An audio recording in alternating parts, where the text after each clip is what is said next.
My name is Mike Purcell. I'm the business director here at the Center on Global Interests, and today I'll also be the moderator for this panel. For those of you who weren't here this morning, we've done a panel with Professor Amar. I think might have stepped out now. He's on the bio sheet. Marek is also maybe stepped out, and Professor Kathleen Smith from Georgetown. The intent was to talk sort of a historical perspective on the political use of World War II. This afternoon we intend to do a more contemporary look. We'll cross boundaries. It's not a we'll cross boundaries, and it's not sacrosanct that we stick to those topics, but that's our theme. There's a U.S. and American comedy in which there's an exchange between two characters in the movie, where one is sort of having anxiety, worrying about high school. This person's 30, 35 years old, and the other one says, "Well, high school is over. Forget about it." The other character says, "High school's never over." And it's the same is the case with World War II in a sense. 70 years ago, it's never over. Not for the U.S., not for a Russian perspective, not for a German perspective. So we're lucky to have those perspectives here today, and I'm going to read for you the biographies of our guest speakers. First, I'll start with Paul Goble, who's ill today, unfortunately. We've taped an interview with him, which we'll show shortly, and I'm going to read his bio in any case. Longtime specialist on ethnic and religious questions in Eurasia, most recently the director of research and publications at the Azerbaijan Diplomatic Academy. While there, he launched the Window on Eurasia series. Prior to joining the faculty there in 2004, he served in various capacities in the U.S. State Department and the Central Intelligence Agency. Mr. Goble is a regular contributor to Jamestown's Foundation Eurasia Daily Monitor, which I'm sure most of you are familiar with. Then immediately to my right is Mr. Maxim Trudolyubov, prominent political commentator and journalist, editorial page editor of Vedomosti, independent Russian business daily that I'm sure you're familiar with, and a frequent contributor to the New York Times. Recently published a piece on this topic there, Moscow Times, Kiev Post, amongst others. Recipient of the Paul Klebnikov Fund Prize for Courageous Russian Journalism in 2007. Maxim was named a Yale World Fellow in 2009 and Nieman Fellow at Harvard 2010 to 11. He is a strong critical thinker and a voice in a field where we need one. To his right, Deiter Dettke, former U.S. Representative and Executive Director of the Washington office of the Friedrich Ebert Foundation, political counselor, foreign policy international security advisor of the SPD, parliamentary group of the German Bundestag. Staff Director, Office of the State Minister of the German Foreign Office. So appreciate them being here. This morning was fantastic, and I'm sure this afternoon won't disappoint either. So I'm the lone U.S. representative up here, sort of from the get-go, so I'm just going to prime the pump a little bit with some comments from the perspective of a recently retired U.S. military officer. I think for Americans, sometimes we blow past the idea that World War II can be sort of weaponized in the political discourse, and that's clearly not true for those that think hard about it. But it's worth sort of visiting in what capacity and what respect that's the case. For Americans, World War II and the U.S. Civil War sort of define who we are in many respects. Civil War, and you're in the midst of concentration of battlefields, interesting for us and compelling for a couple of reasons, not least that the correspondence is available to us. The days before radio telegraphs were sort of in use in any intensive way. We're able to examine the thoughts and correspondence of the leaders and individual soldiers in a way that we hadn't been able to subsequent to that. World War II, conversely, the imagery is very vivid. And then subsequently, the use of that imagery, reproduction of it in modern multimedia format continues to be very powerful. So the interpreters for us as U.S. folks, and then, of course, as it sort of makes its way around the globe, are folks not necessarily historians first and foremost. It's people like Tom Brokaw had sort of a voice in this, Tom Hanks, Steven Spielberg, and maybe Stephen Ambrose, who I'm not a historian. I'm not a big fan of Stephen. I'm sure he doesn't care as what my opinion is, but sort of the Andy Warhol of history in some respects. But nonetheless, produced some important work, some very influential works, and he was very involved in our sort of collective memory building about World War II. We sit here in Washington, D.C. Maybe the most vivid image is related to the Marine Corps' Iwo Jima Memorial here in Arlington. That image has been reproduced. It's a healthy discourse in this country that we've been sort of visited the history of that particular image. It was staged, but nonetheless continues to be our sort of predominant image. It sort of covers over. There's no black Marines on there. There's an Indian, Native American Indian that was part of that group who had a very sort of unfortunate end to his life that we tend to sort of gloss over. But the point is, it's still a question that exists that we still debate here in American political discourse, domestically, internationally. Who is the narrative of World War II? The U.S. is not immune to the weaponization of the themes and ideas and the narrative of World War II. It continues to be used in our political discourse and in the current conflicts we have now. So it's as alive today as it was then. So with those comments, I'm going to wrap that up, and we'll move on to Paul's video, and then we'll move to Deiter, and then on to Maxim.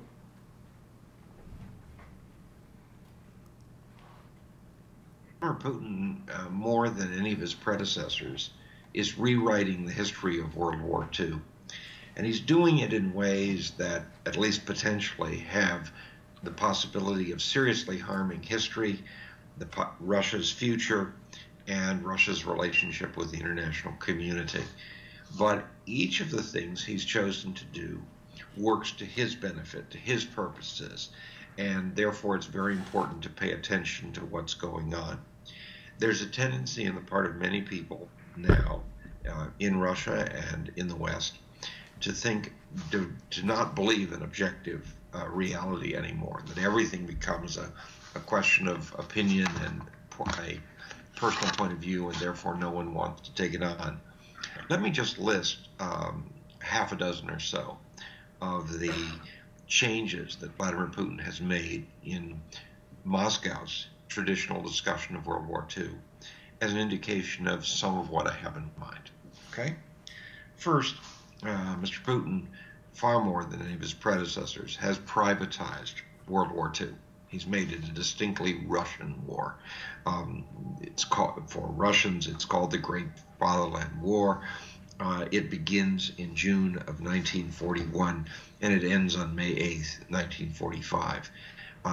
It's as if there isn't a world war going on. It's as if Russia has a unique defining role in this war, and it's not something that Mr. Putin, anyway, is prepared to have anyone suggest, well, there was a war going on before Russia got involved, and there was a war in the Pacific that lasted some months afterwards. So that's the first thing that he has done. I mean, more than, and now you would think that Russia had no allies, that no one else was fighting the Axis, and so on. Second, and somewhat more seriously, Mr. Putin has used the war as a kind of universal moral solvent, given the enormous sacrifices of the Soviet people, and no people sacrificed more heavily in World War II than did the population of the USSR. No one can question that. No one should. There's been a tendency to say, because we did that, anything else we might have done, be it Stalin's actions in the 1930s or more recent Russian actions by Putin himself, no one should question those. It becomes, because we did this, we get a free pass everywhere else, and that's a problem. Third, and this is especially concerning to me, the Molotov-Ribbentrop Pact, 1939, has always been a problem for Russian writers and for others. Most people, until Vladimir Putin, took the position that it was a necessary evil. It was something that Stalin did in order to buy time, to be in a better position to defend against Hitler's ultimate invasion. What has been striking this year in Mr. Putin's commentaries and the commentaries of people close to the Kremlin is that the Molotov-Ribbentrop Pact has gone from being a necessary evil to being something incredibly good, as being the first time after 1917 that anyone in the international community recognized that Russia had a legitimate sphere of influence beyond the borders of the country. And that has been used heavily as an ideological meme, and it's been used against other countries who dare to question the Molotov-Ribbentrop Pact and the fact that it divided Eastern Europe between Nazi Germany and Stalinist Soviet Union. Same thing has happened with respect to the Winter War of Finland against Finland in 1940. In the past, most people had talked about that conflict strictly in terms of defenses. the border between Finland and then Leningrad, now St. Petersburg, is so close that it was very reasonable to understand from a geopolitical point of view that Moscow would want to push the border back. This year, however, discussions of the Winter War in the run-up to the celebration of the 70th anniversary of the Great Victory has talked about the fact that Finland was part of the Russian Empire, part of the patrimony, part even of the Russian world. Another thing that has happened has been the transformation of both the losses that the Soviet people took and of the war itself from a historical event to a kind of cult. As I mentioned, no country paid a higher price in fighting the war, but the cult of losses, of the size of the loss, has become the central fact. In other words, we are important because we lost so many people. Most countries talk about victories rather than losses. Every human life lost is a loss, and that has gotten, and it's a big topic, but it's an important one. And the cult of the war. Many countries have adopted laws prohibiting Holocaust denial, but no other country has adopted legislation which says that you can't even do research on this if the conclusions are at variance with what the regime says was the truth. That's a big thing. This is a cult, not a historical event. Yet another change this year has been a stress on Russians, and this is ethnic Russians, as a victor people, as the people that brought victory, going way beyond Stalin's famous toast in 1945, and arguing that because Russians are a victor people, because they brought victory, that has consequences, and that on the one hand, it means that Russians should be deferred to, but at the same time, it means that Russians should not think that they have to achieve anything else in order to be identified in a positive way. I'm afraid that one of the things that's also happening is that all the talk of this war 70 years ago has reinforced the feeling of Russia entering a new mobilization period, a period when people would feel that war and military command is the new normal. That makes it much more difficult for Russia to move beyond this anniversary and resume the process it was undergoing before in an integration with the broader world. I think those changes, and one could go on at great length about them and about others, are all things that mean that the way in which this anniversary is being marked in Moscow by the Kremlin creates very serious problems that Russians will find it very difficult to overcome in the years ahead. All right, great, thanks. Appreciate your being here. And with that, Professor Dettke, we'll look to you for your comments, please.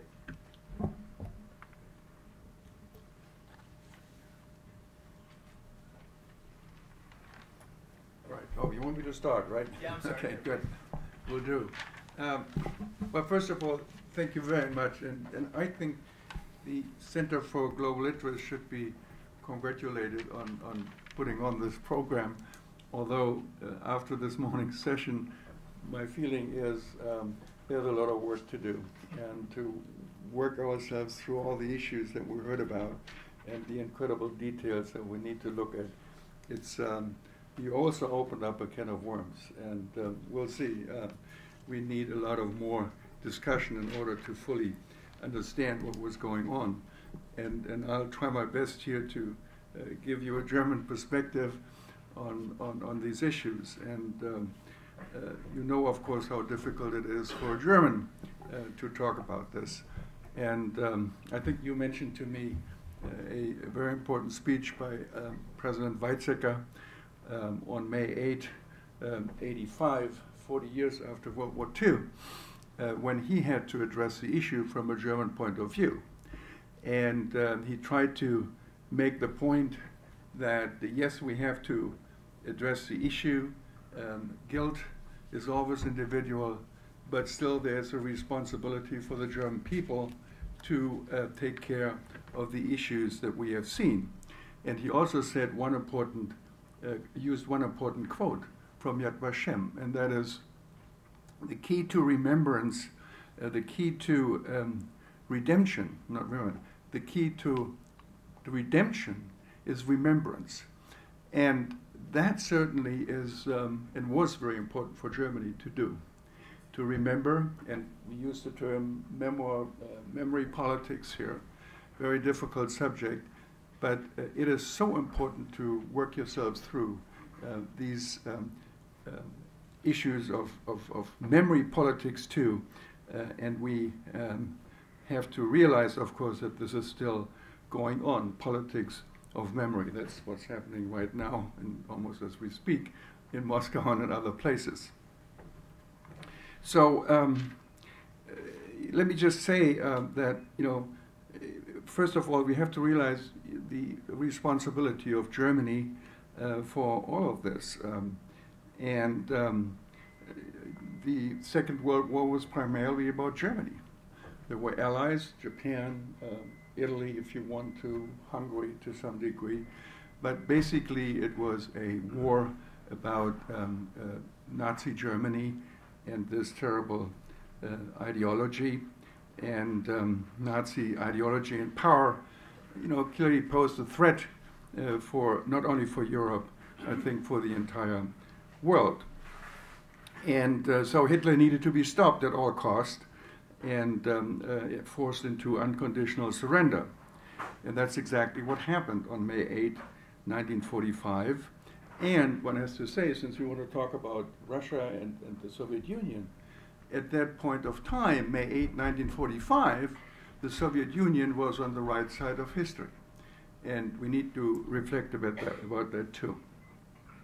But Germany has clearly used World War II and May 8 as a clear break with its past, and conceived an entirely new foreign policy and a strategic political culture, if you want to, based on European integration, transatlantic partnership, and multilateralism. And in many ways, as we look at the issue today, Russia today goes in the opposite direction, no doubt. But the important thing is that Germany, after World War II, really made a serious and I think even credible attempt to compensate victims for German war crimes.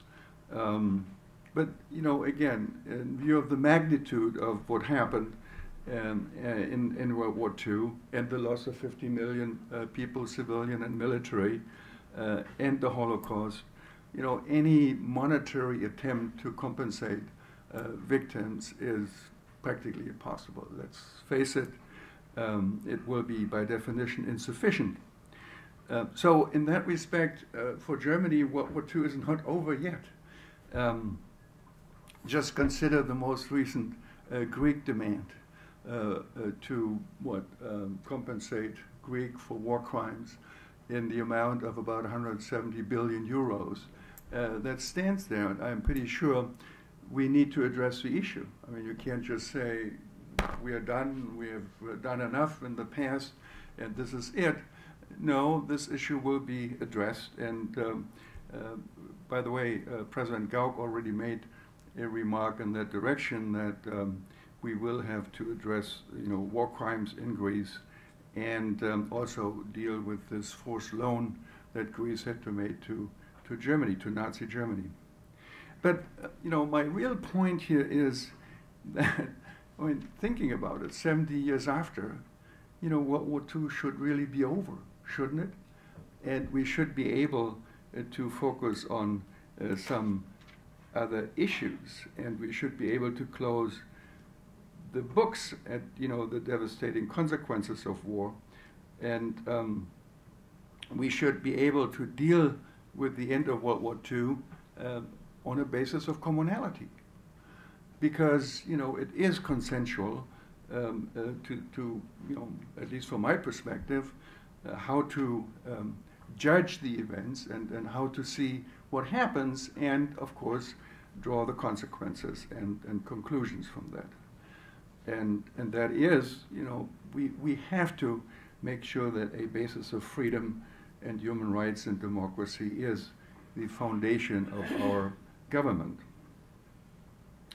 But from a German point of view, again, to achieve that kind of commonality makes it really necessary to focus on reconciliation, and that is to deal with what Germany did in the past and what happened to our neighbors. And so far, I would say the process of reconciliation has been rather successful. Look at the case of France.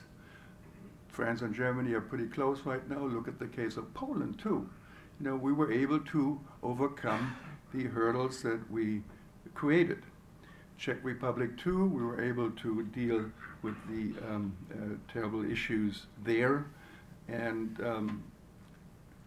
I think what started with Willy Brandt's knee fall in front of the monument for the victims of the Warsaw Ghetto uprising in 1970 really led to a credible process of reconciliation with our neighbors. Now, I would say that in view of the sheer loss of life that the Soviet Union suffered, normalization of relations between the Federal Republic of Germany, and I say deliberately Federal Republic of Germany, meaning West Germany, and the Soviet Union, already began during the era of détente, and was, in view of what happened, quite remarkable, thinking about it. I think the two countries even began to trust each other again, and I guess Russians would trust Germans even more than the other way around if you take the Cold War into consideration. But after unification, I would say, Russia and the United Germany forged what many see, and I think rightly so, as a special relationship underpinned both by political and economic factors. The fact that unification happened without a single shot fired is primarily the result of Gorbachev's new thinking, perestroika, glasnost, and allowed Russia and the United States to work together in favor of a peaceful unification of Germany in spite of many obstacles. If you look around at the time, it wasn't easy at all, and it took quite some courage to push this through. And for that, I think the Germans will always be grateful to Russia and the United States. Unification then gave German businesses new opportunities in industry, trade, investment in Russia. And just look at it, the two countries to some degree complement each other. What Russia has, Germany needs, oil and gas, and the other way around, what Russia needs, technology, machinery, transportation, cars, you name it, Germany has. And that's a big and important relationship, 300,000 jobs involved, and the German industry was willing to make huge investments in Russia. And that was accompanied by the so-called Petersburg Dialogue, where a unique forum existed to talk about all political, economic, and cultural issues and provide an exchange.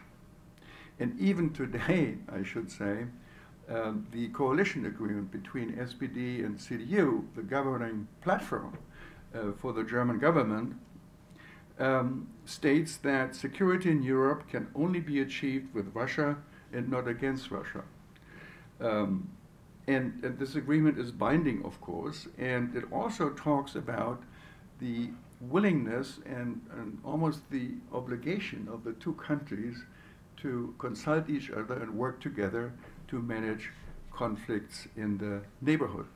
Especially mentioned is Transnistria.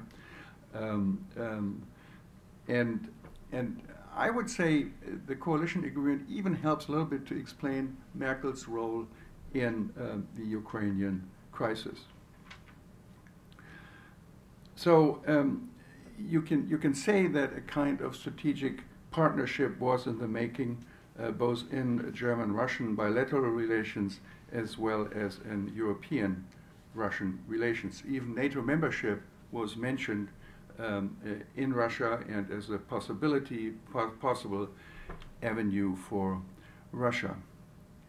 But we have to realize, of course, today that this common European home that Gorbachev tried to build was never finished. In many ways, you should say it never really started to be built. So, and in my view, it is the interruption of the initial democratic reform process in Russia under Putin that destroyed all hopes that one day Russia might join the West. There are already signs of alienation with the beginning of NATO enlargement, Balkan Wars of Independence, Kosovo, then Georgia. All this, of course, showed how difficult the relationship is and how much friction and tension there really is. And then after the annexation of Crimea and Putin's hybrid war in Ukraine, which led to the creation of a pro-Russian republic in Donetsk and Luhansk, we are at the beginning of a long period of adversarial relations again.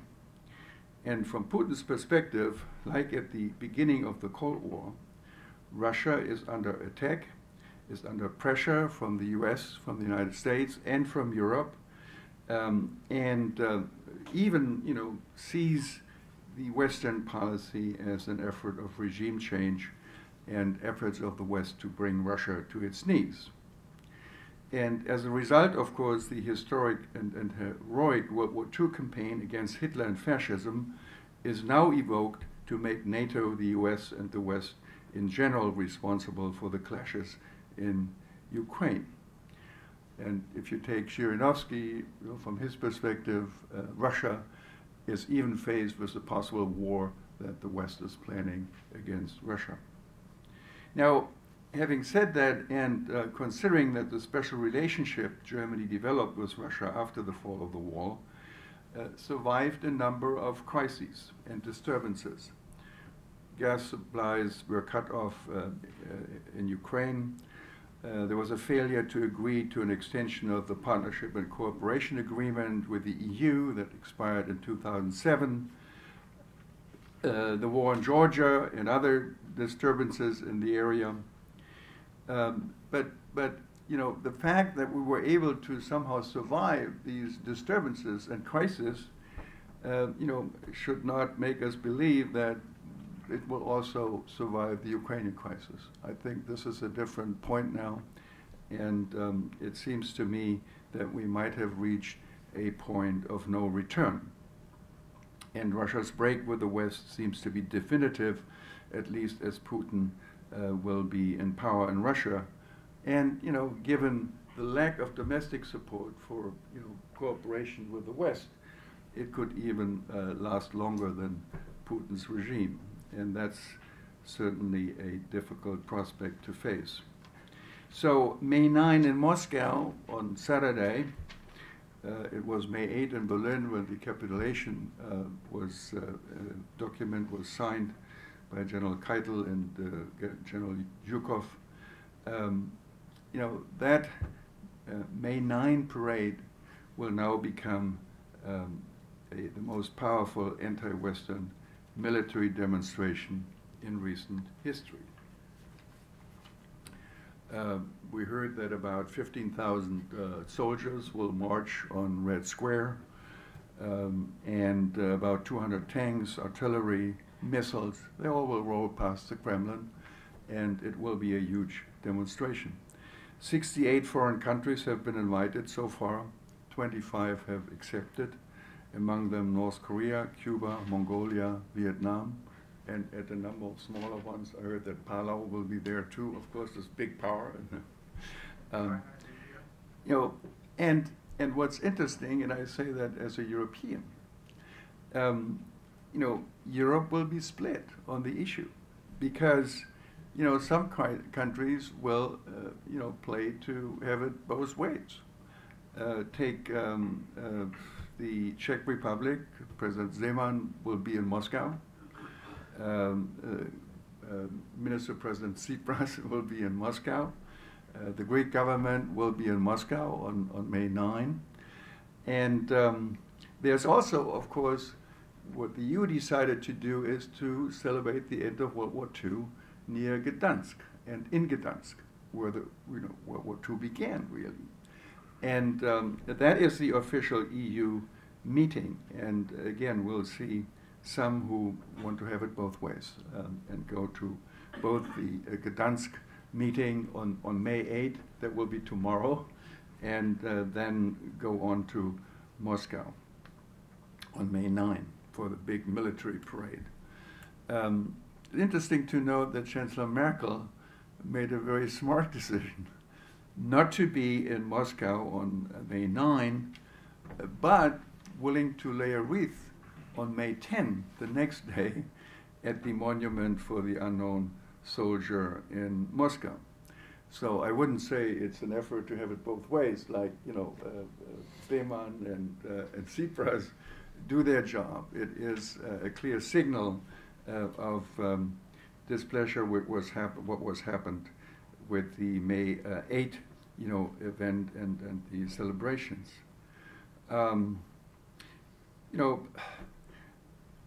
With the hybrid warfare in Ukraine, the annexation of Crimea, and the establishment of the Donetsk and Luhansk People's Republics inside of Ukraine, Russia clearly violated the post-Cold War settlement, which is basically a commitment to peaceful resolution of conflicts, and what's important too, the free choice of alliances. That's key of the post-Cold War settlement. And it's interesting to note here, in 2005 was mentioned the celebration on May 9 in Moscow. In 2005, Gerhard Schröder, for the first time, a German chancellor, was invited to Moscow, and he participated in these events. And before that, that's interesting too, he was included in the D-Day celebrations in France in 2004. And then as a next step, to the Auschwitz commemoration in Poland in January of 2005. So, that fact that since 2005, a process began where Germany was included in these celebrations and really signaling that, we have come to a point where we should have commonality on these issues and do this together with Germany, recognizing what has been achieved in the meantime. So, yeah, one might have thought that, we should have come to that point and finally bring that to a closing point and close that darkest chapter of European history. I'm afraid that will not be longer possible. World War II, as we can see, or will see the day after tomorrow in Moscow, is going to divide us again. And let's face it, we might have to relive a new Cold War, and the long one, for that matter. One point about the Cold War, and Russians always warn us, don't be engaged in a new Cold War. I only want to say that remember the Cold War, or during the entire Cold War, which lasted from 48, 47, 48 to 89, not a single square inch of territory has been changed. Territorially, that remains stable. Today, we face a different situation. Crimea is already a point where territorial, the respect and recognition of territorial borders has not been recognized and had not been accepted. So, as I said, in 1945, the Soviet Union was on the right side of history. And I must say, with a different mindset, just think back to 1945. With a different mindset, the Soviet Union could have become what the managing power of a new international system. Roosevelt's 4 policemen a day. And the Soviet Union was part of it. A different mindset would have made it possible for the Soviet Union really to be a managing partner, shall we call it that for lack of better words, of world affairs and world security. Instead, what we have seen is that Soviet diplomacy rejected the opportunity and consumed itself in a futile and ultimately unsuccessful ideological and power struggle with the West. And the reason was that at that time, the Soviet Union felt economically too weak to cooperate with the West and militarily too strong. Think about it, what we have today. There are indications, again, and explaining to some degree Putin's thinking, that economically, the Russian model is now under extreme pressure, and the ruble is under extreme pressure, and yet at the same time, obviously, the Russian military feels rather strong. And, that's why we have this critical juncture now for Russia to engage in a new kind of Cold War and rejecting cooperation out of that same feeling of economic vulnerability and military strength. Putin obviously is just about to make the same mistake of feeling threatened by the West because the Russian economy is teetering at the brink of collapse, while the Russian military feels strong and superior to Europe, if not even to the entire West. I can understand that after what happened after 1989 and the fall of the wall and the collapse of the Soviet Union, the Russian military wants to show its muscle again. So the old pattern of a fascist aggression is rolled out, and a huge propaganda effort is taking place. Maidan is a fascist conspiracy. And add to that what Zhirinovsky is saying, that the West is going to attack Russia. So Putin clearly takes a page from Friedrich Nietzsche with his transvaluation of values, Umwertung aller Werte. You turn peace into war and the other way around, and you turn propaganda and truth into a lie. And in the novel 1984 by George Orwell, he showed how this can work by, calling a ministry of peace, the ministry of war, a ministry of peace, and a ministry for propaganda, a ministry of truth. So in this self-constructed reality of Russia today, World War II is not over. It still goes on, and Russia is threatened. For lack of another legitimate mission, the existential combat against fascism must live on, although fascism is really dead. And in the world of, in the current world, I think Russia is in need of propaganda. And as we know, of course, reality does not really matter. Propaganda is reality. And ultimately, I think, reality will catch up with Russia. As Lincoln used to say, you can fool all the people some of the time, and some of the people all of the time, but you cannot fool all people all the time. And let's hope that the point when reality catches up with Putin, it is not going to be a catastrophe. Thank you.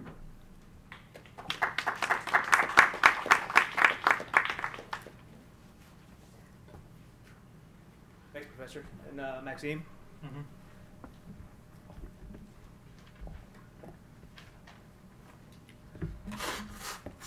Thank you. Hello. Is it working? Hello? Thanks so much for inviting me, and thank you, Professor, for this excellent perspective on Russia and Germany in this post-Cold War situation. It strikes me actually that we are now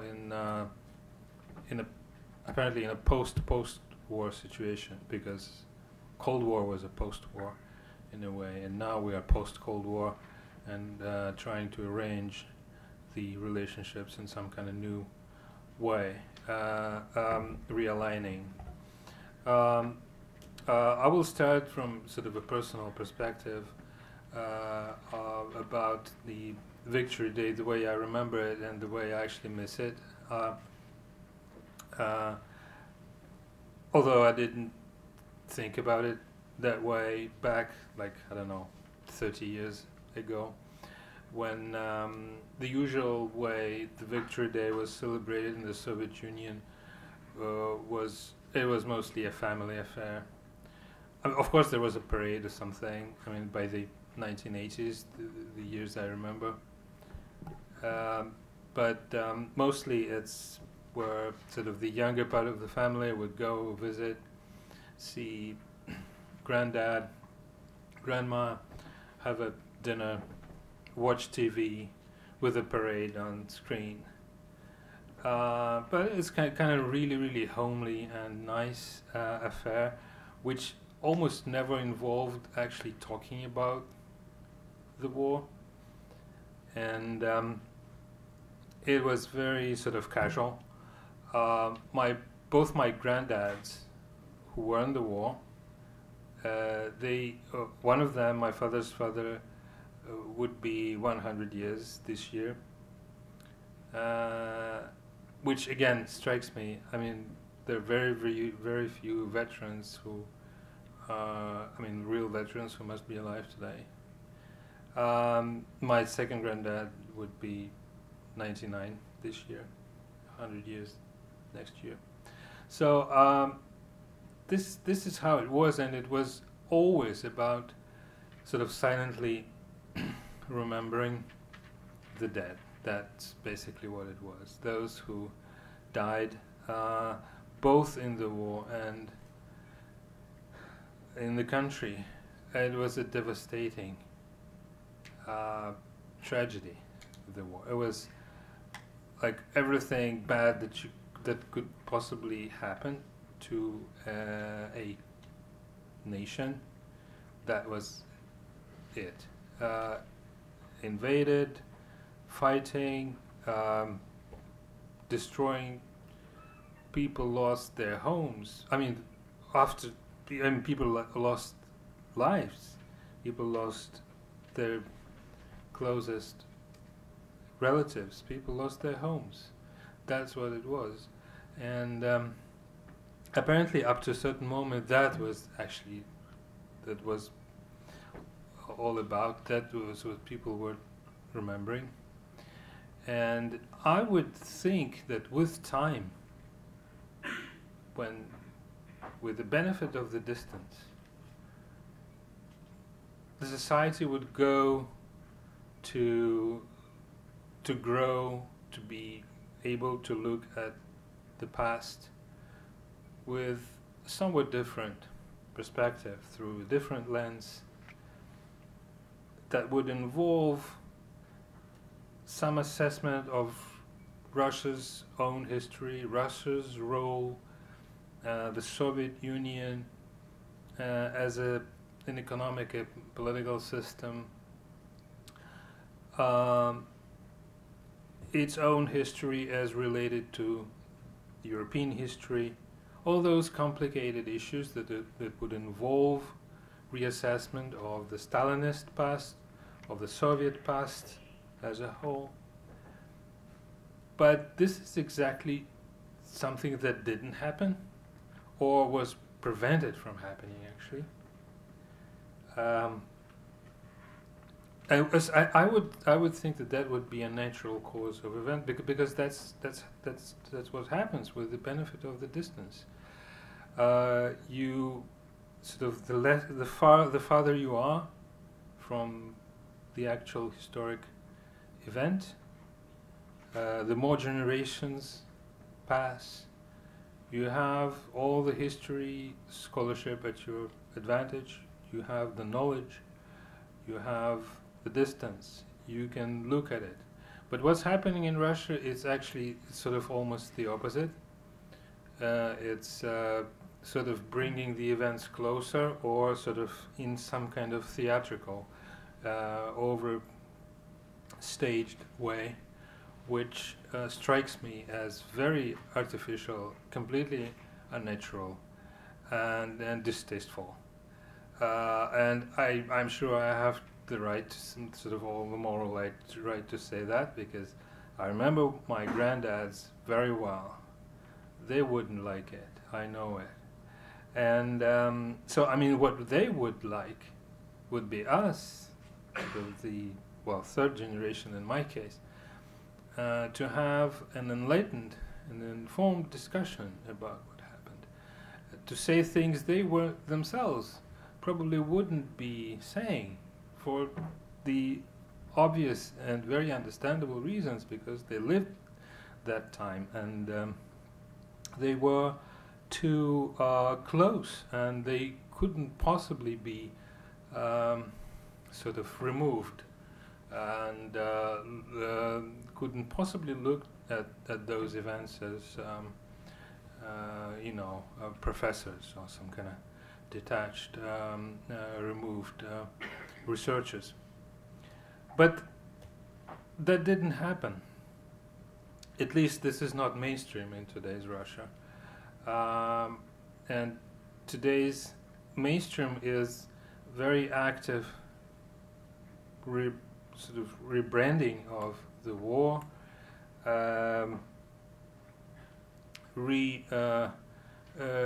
redesign of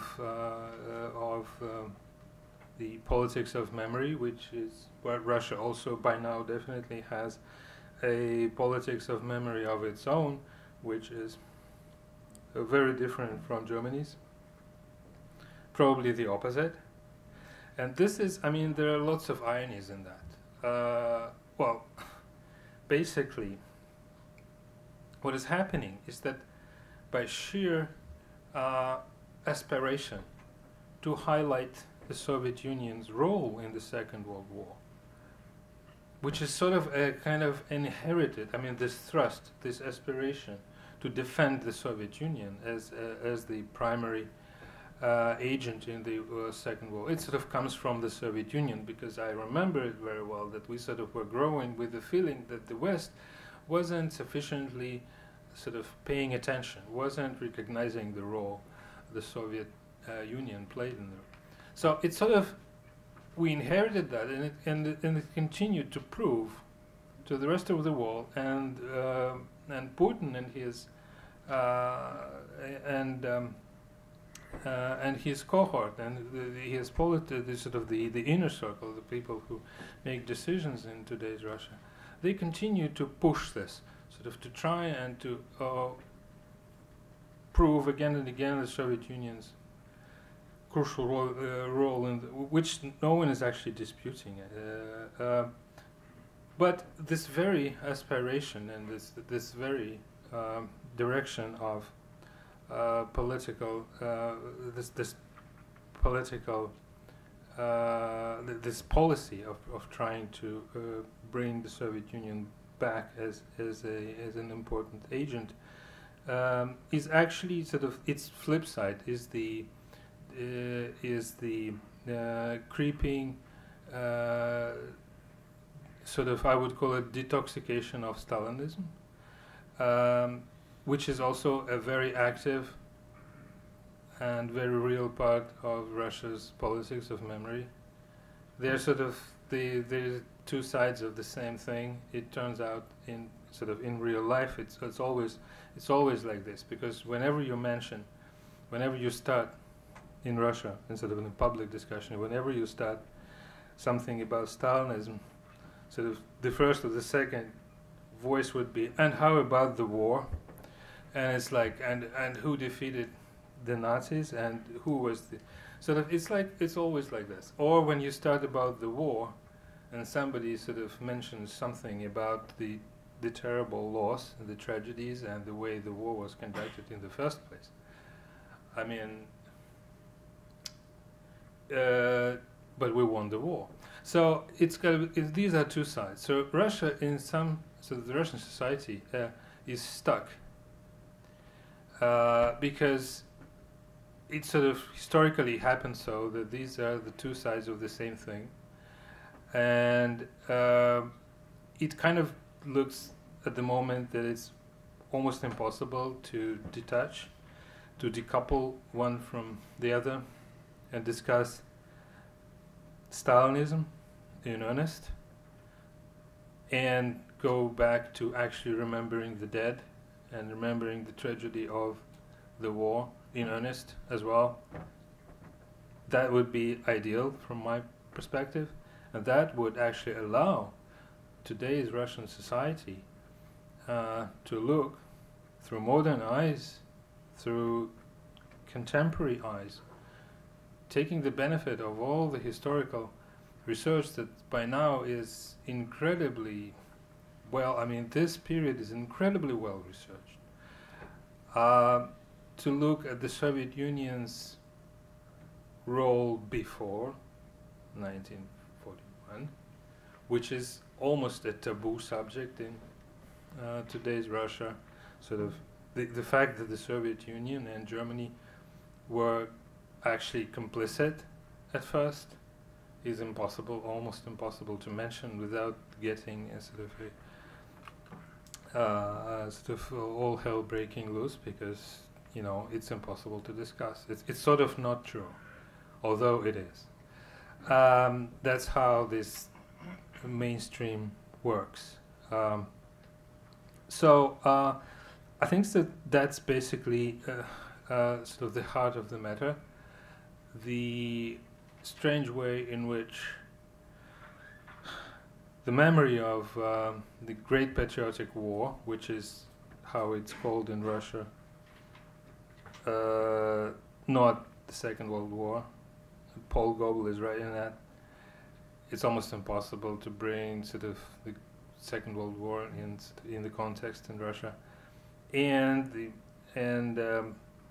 Stalinism and the Stalinist Soviet period.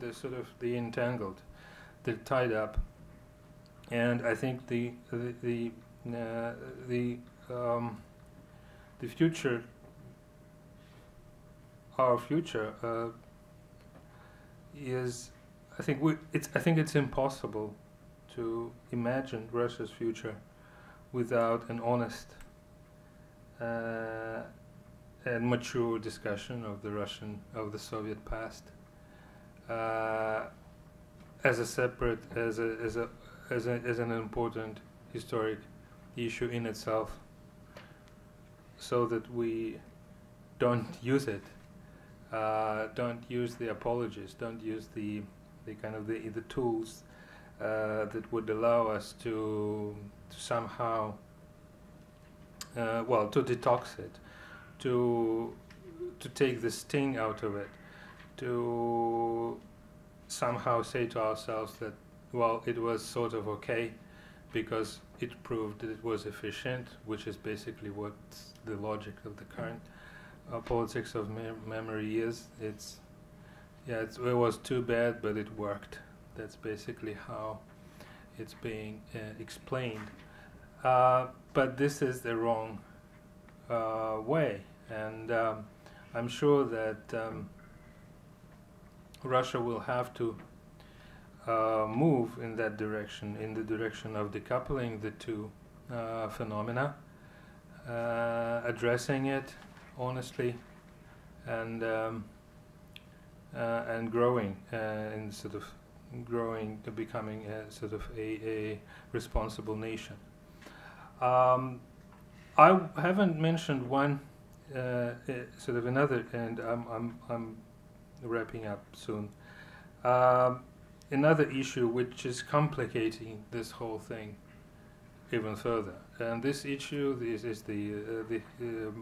this past year with the Russian annexation of Crimea and the sort of the turn of the Russian politics, sort of the anti-Western streak of Russian politics of the past year and a half, which is important to mention simply because it's kind of silently present in all the celebrations in today's Russia. They're using the same symbolism. They're using this famous orange and black ribbon.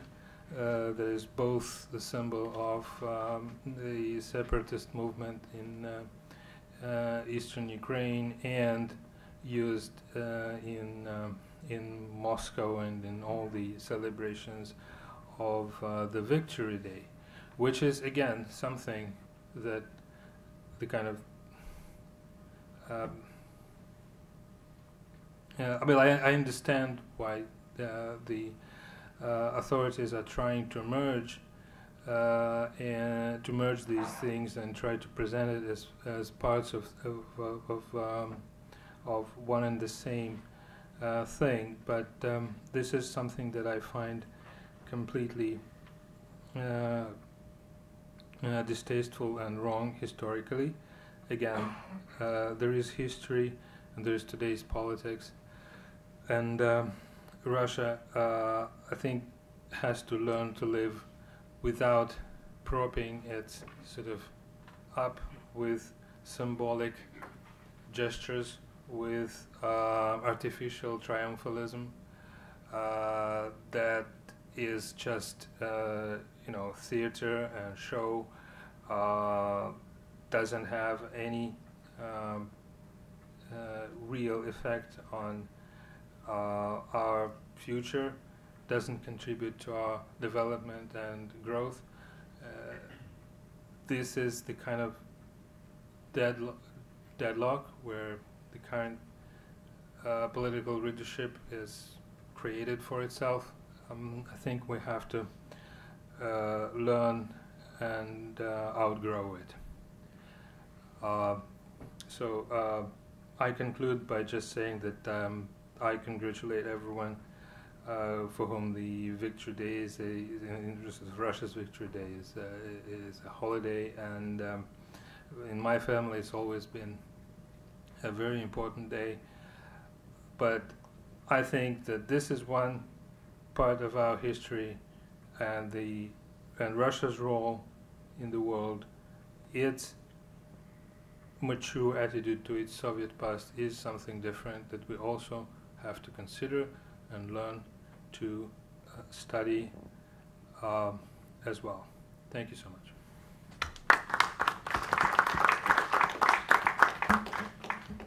Well, thank you both for some very prepared, well-prepared, insightful, and interesting comments. Thank you. Let's just go straight to question and answer. We go with Alex first. Alec, come up here with Alex. He's coming. And of course, try and keep your questions to actual questions, and I'll moderate that. Thanks.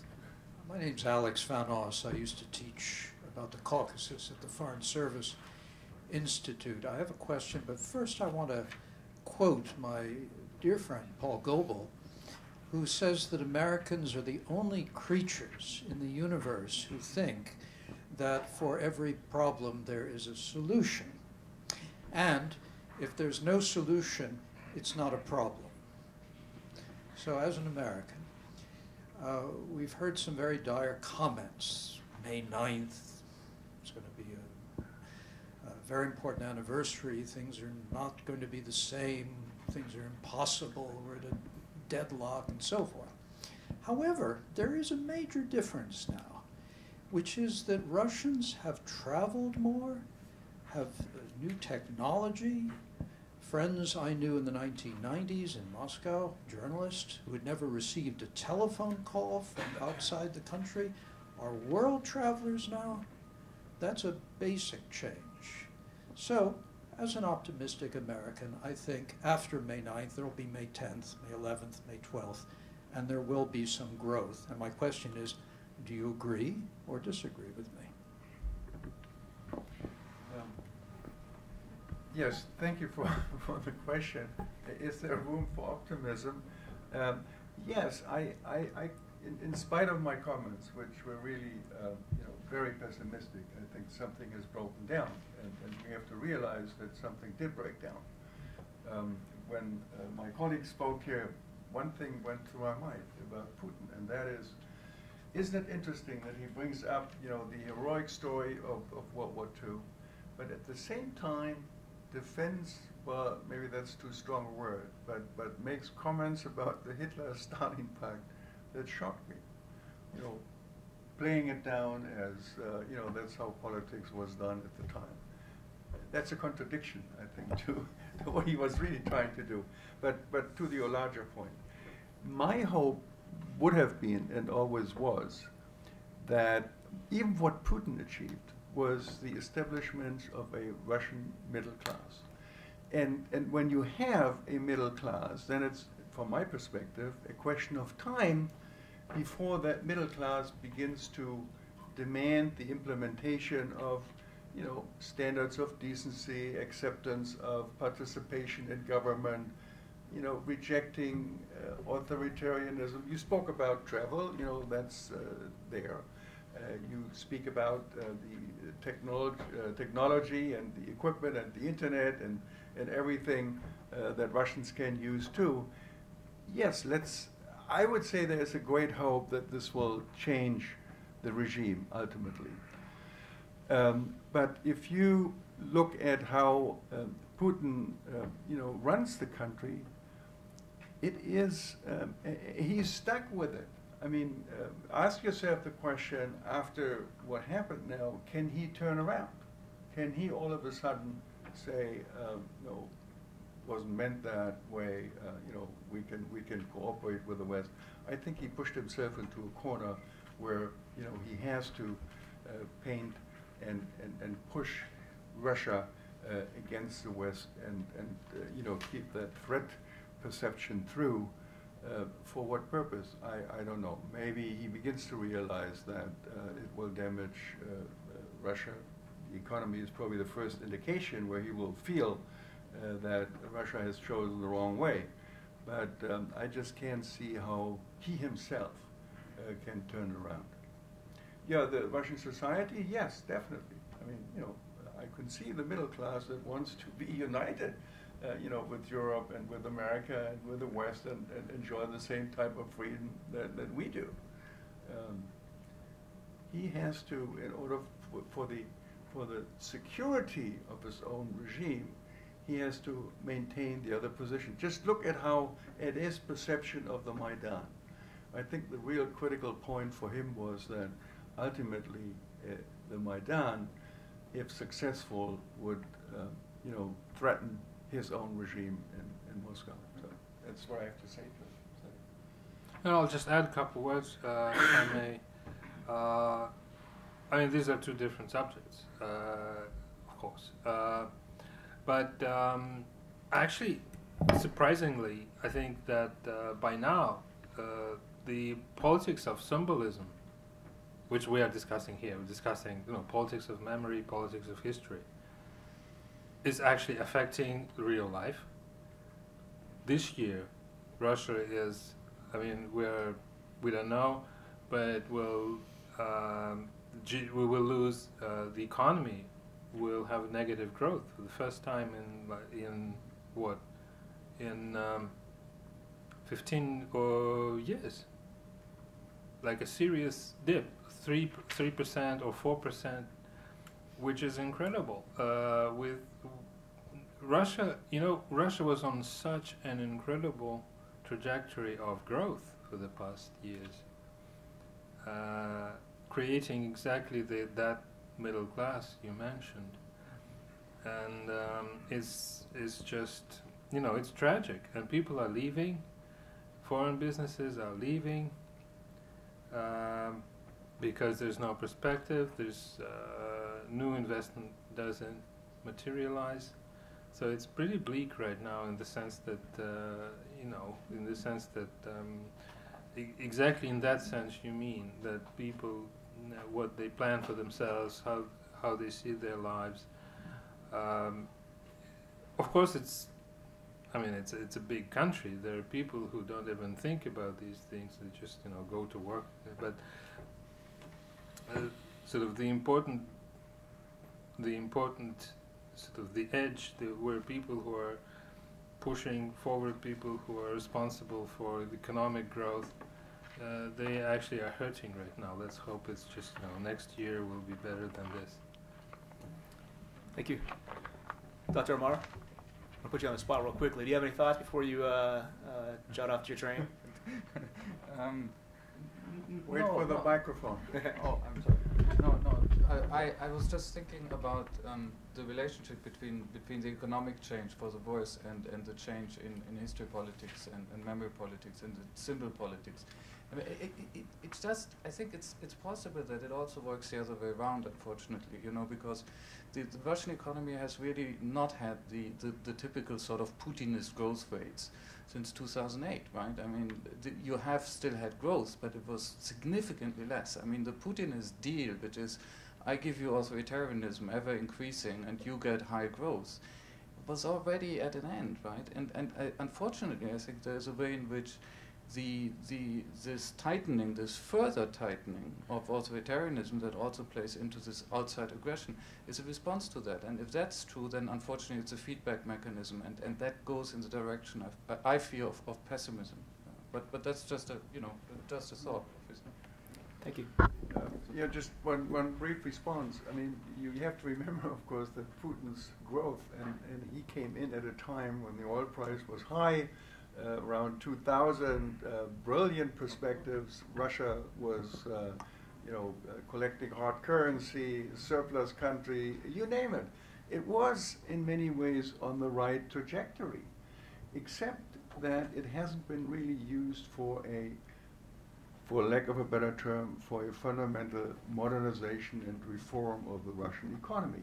You can start with the whole energy sector. Russia burns gas in numbers that are mind-boggling. If they would focus on just correcting and renewing their own industry, they could export more gas than ever before. Just focusing on that, and not to speak of other sources of power. Why were the Chinese so able to be such a successful economy, a trading economy, and producing goods for the whole universe? And Russia never focused on the modernization of its own economy. All the efforts, by the way, and they were so manifold of having this modernization partnership between Russia and Germany. Europe was standing there and offering Russia a modernization partnership, and why that was impossible is still a puzzle for me. It shows, in the last respect, I think, how insecure Putin really is about his own power and his own regime. Because seeing a threat in economic reform when you can really achieve things for your own country, that's weak leadership, I would say. So, thank you both. The gentleman in the gray suit here.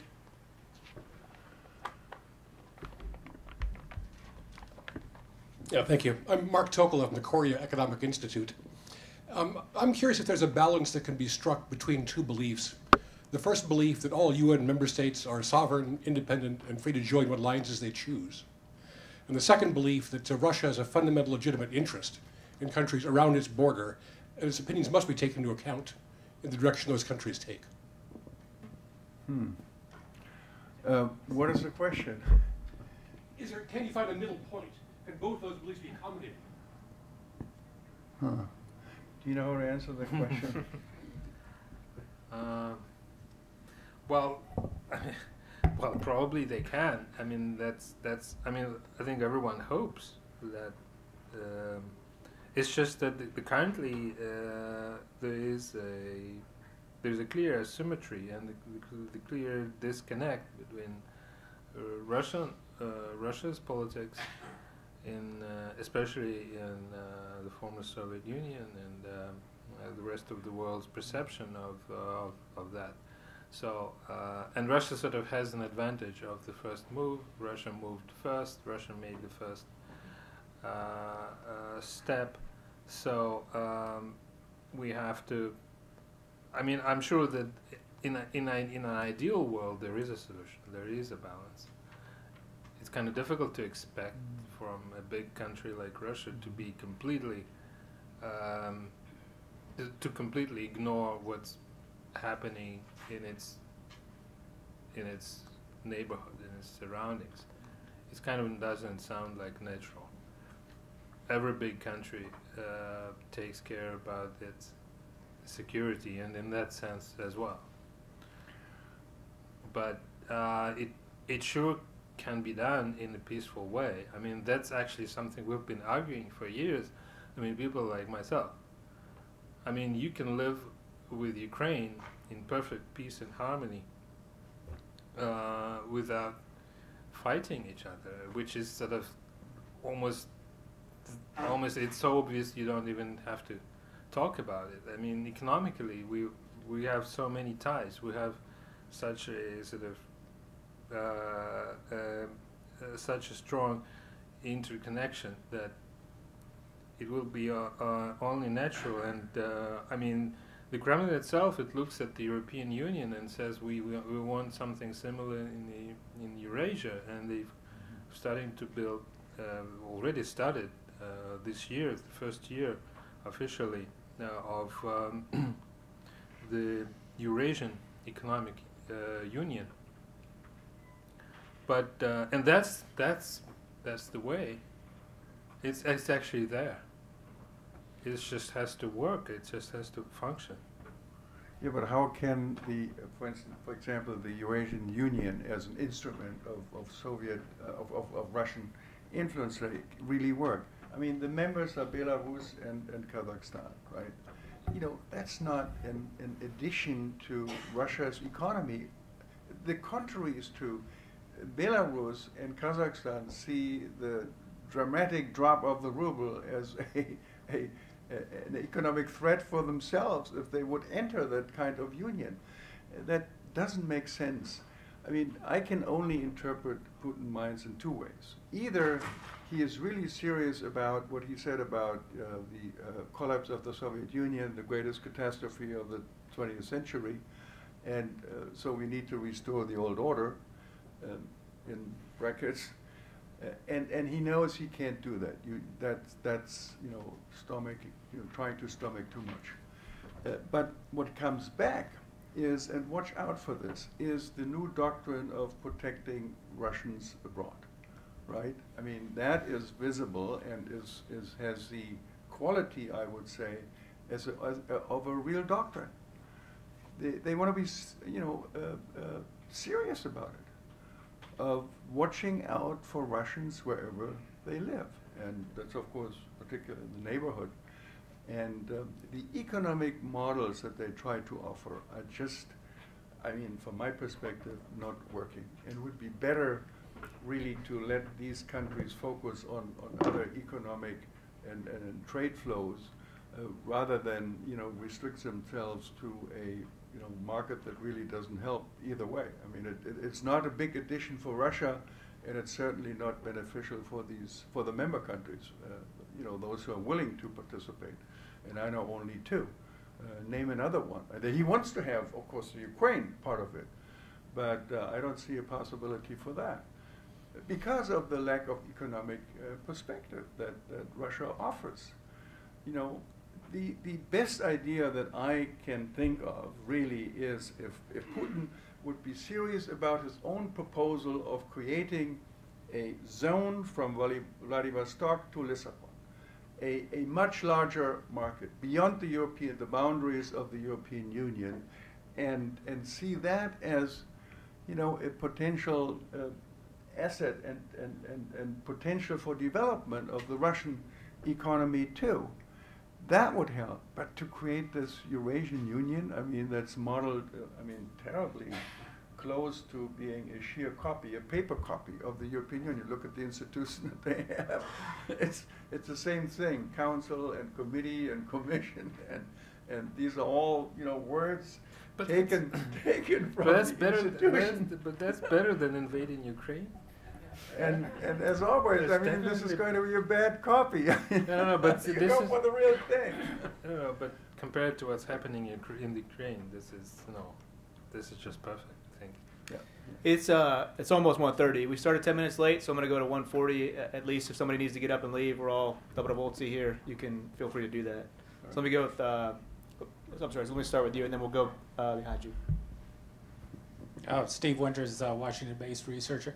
I'd like to ask Professor Dettke. This is on a really minor point, but since there's so much discussion about Putin's, as you said, new concept that he's going to protect Russian ethnic populations, perhaps outside Russia, but this doesn't seem to me quite so extraordinary as people make it to be. This is what I want to ask you about.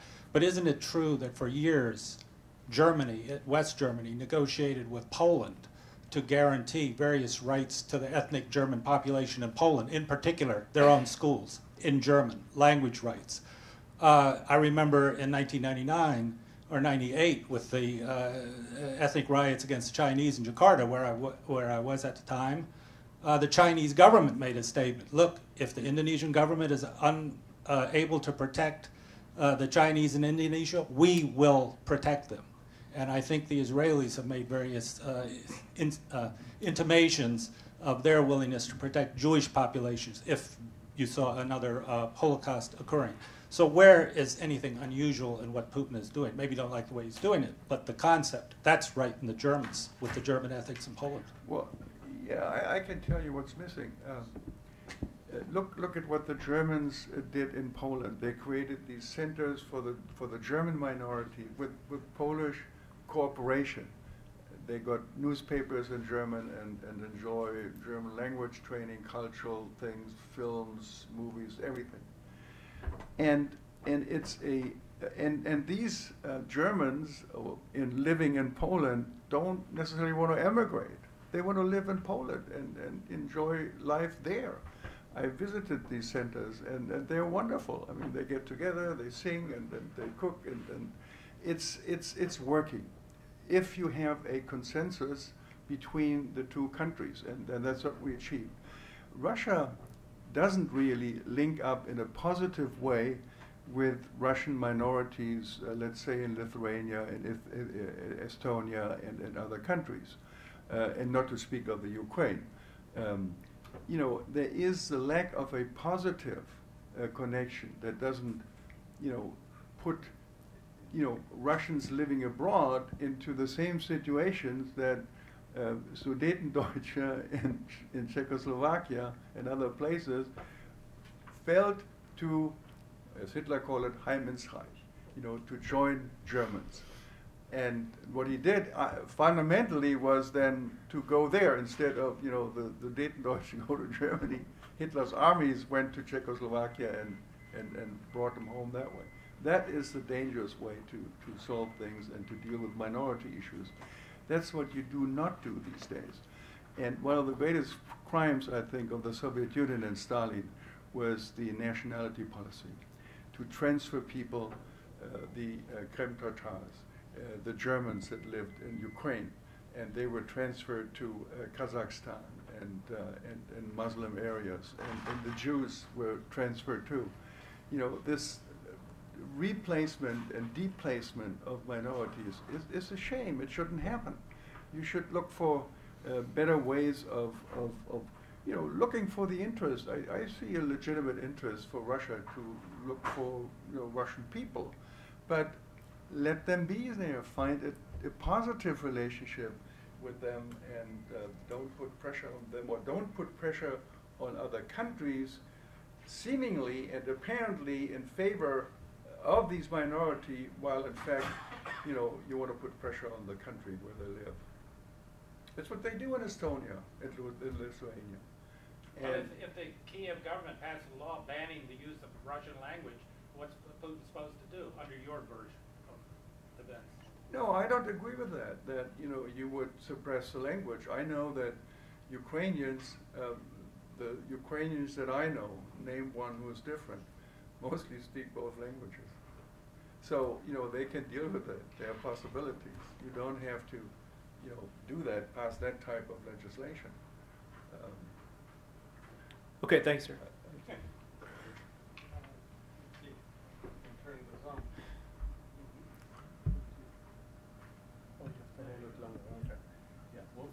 Hello? Yeah, now we are.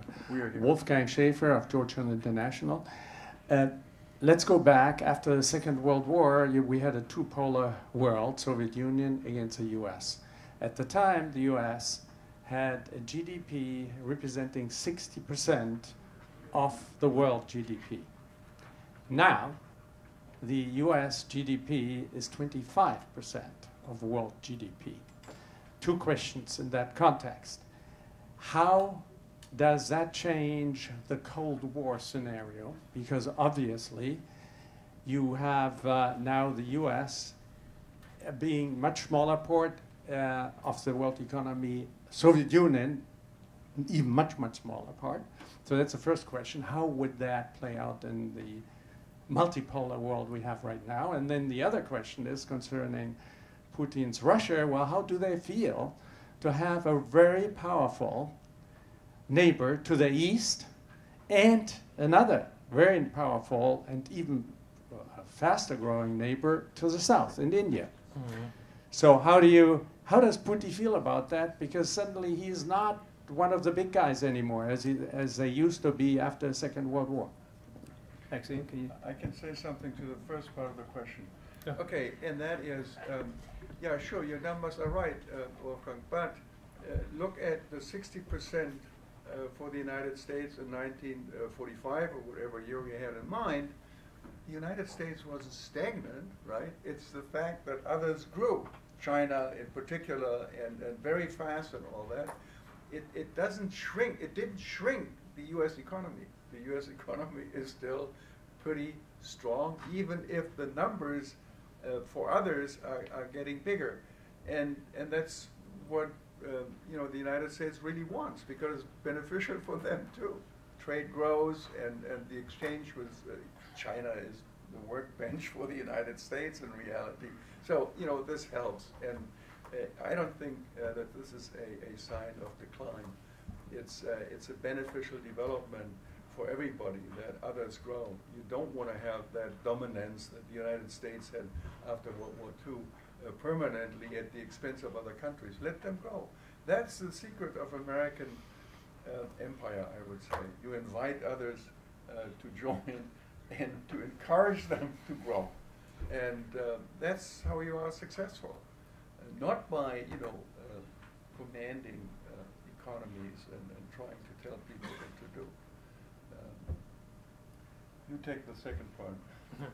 Well, how it feels, it doesn't feel really. I mean, it's basically is not being discussed.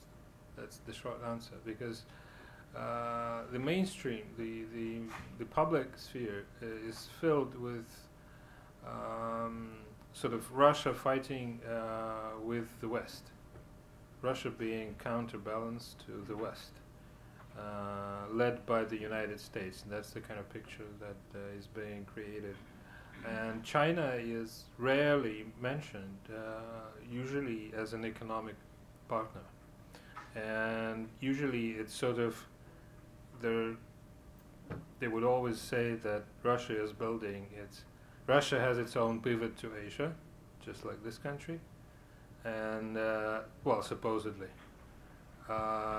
There's nothing much actually happening, except for two pipelines being built, and we don't know how it will develop actually, because also, I mean, since these projects started, a whole lot of things happened, including the ruble crash and the oil price and the price of gas, which is linked to the oil price, and right now the economists are sort of trying to figure out to what extent these things are really mutually beneficial. I mean, they still will be beneficial to China, and in China this is a fraction of their energy supply.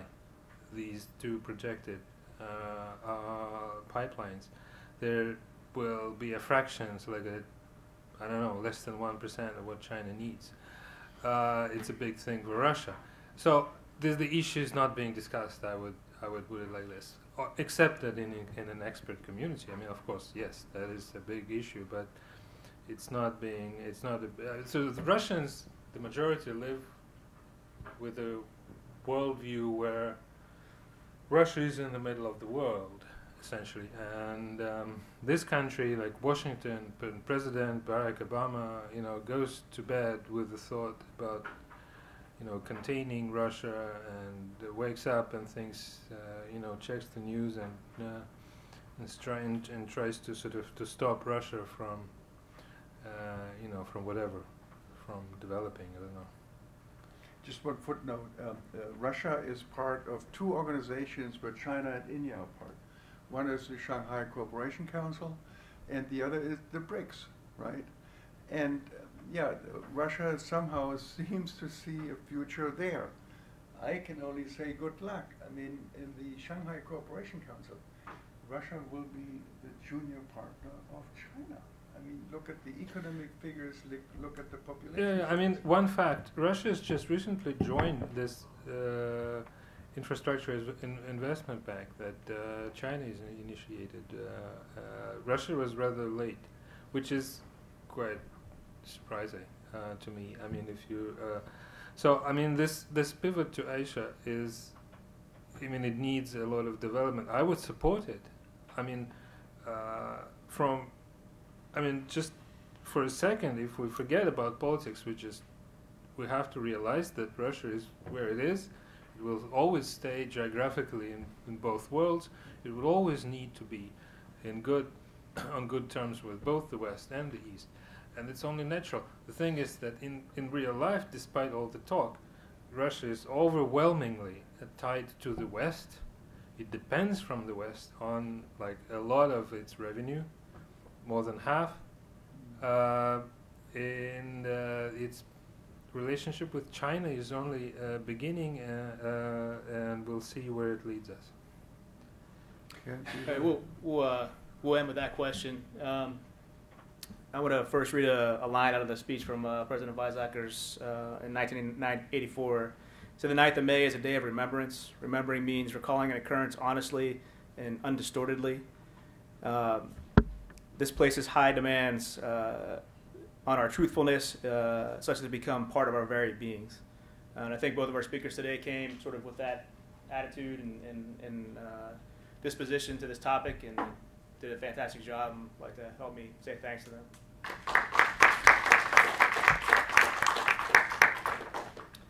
We have, on the 20th of this month, we have a report launch with Professor Weiss on U.S.-Russia relations, and on the 21st we'll be doing a report launch with Dr.